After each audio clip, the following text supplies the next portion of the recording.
অচিনাকি মানুহ বিদেশী যদি আছে কোনে ধৰিব দায়িত্ব কোনে দিছে সাংবিধানিকভাৱে মুখ্যমন্ত্ৰী চৰকাৰ আগৰ চৰকাৰবোৰে নকৰিলে তেওঁ কিয় নকৰিলে 10 বছৰ তেওঁ বেলেগক দুখ জাপি দিয়াতকৈ তেওঁ কাম কি কৰিলে কেইগৰাকীক ভোটাৰ তালিকাৰ পৰা নাম কৰ্তন কৰিলে ৰাষ্ট্ৰীয় নাগৰিকপঞ্জী কিয় উন্নীতকৰণৰ কাৰণে উচ্চতম ন্যায়ালয়ত শপতনামা কিয় দিয়া নাই যোৱা ৰাষ্ট্ৰীয় নাগৰিকপঞ্জীৰ চূড়ান্ত তালিকা ওলোৱাৰ পাছত বিজেপিয়ে ক'লে যে ইয়াত বিদেশী মানুহৰ নাম আছে আমিও কৈছোঁ বিদেশী নাম ভুৱা তথ্য পাতিৰে সোমাইছে কিয় শপতনামা আজিলৈকে দিয়া নাই ডিটেনশ্যন কেম্পত থকা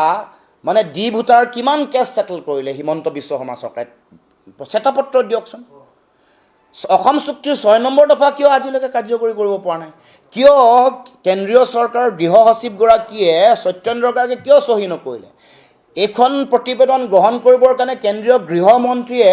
আজিলৈকে কিয় স্বাক্ষৰ মানে তেওঁলোকে সময় নাপালে এখন গ্ৰহণ কৰিবৰ কাৰণে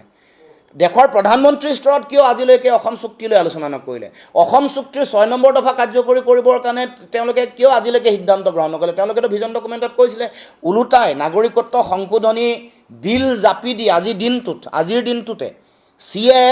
অসমৰ মাটিত জাপি দি অসম চুক্তিৰ 5 নম্বৰ দফা শেষ কৰিলে নিষেধ কৰি দিছে তাৰমানে অসম চুক্তিৰ আত্মাক হত্যা কৰিলে 860 জন শ্বহীদৰ আত্মাক দ্বিতীয়বাৰৰ বাবে তেওঁলোকে হত্যা কৰিলে তাৰ পাছত তেওঁলোকে আকৌ অতিৰিক্ত 53 বছৰ অবৈধ বিদেশী বুজা অসমৰ মাটিত জাপি দিছে 53 বছৰ বিদেশী বুজা জাপি দিয়া মানে নাগৰিকত্ব দিয়া তেওঁলোকক মাটি বাতি দিয়া তেওঁলোকক চাকৰি বাকৰি দিয়া তেওঁলোকৰ সন্তান সন্ততিসমূহক চাকৰি বাকৰি দিয়া তাৰ মানে বিজেপি চৰকাৰ বিদেশীৰ ৰক্ষক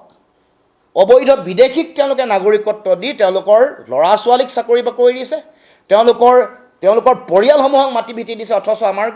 অসমত থকা খিলঞ্জীয়া 8 লাখ পৰিয়াল ভূমিহীন হৈ আছে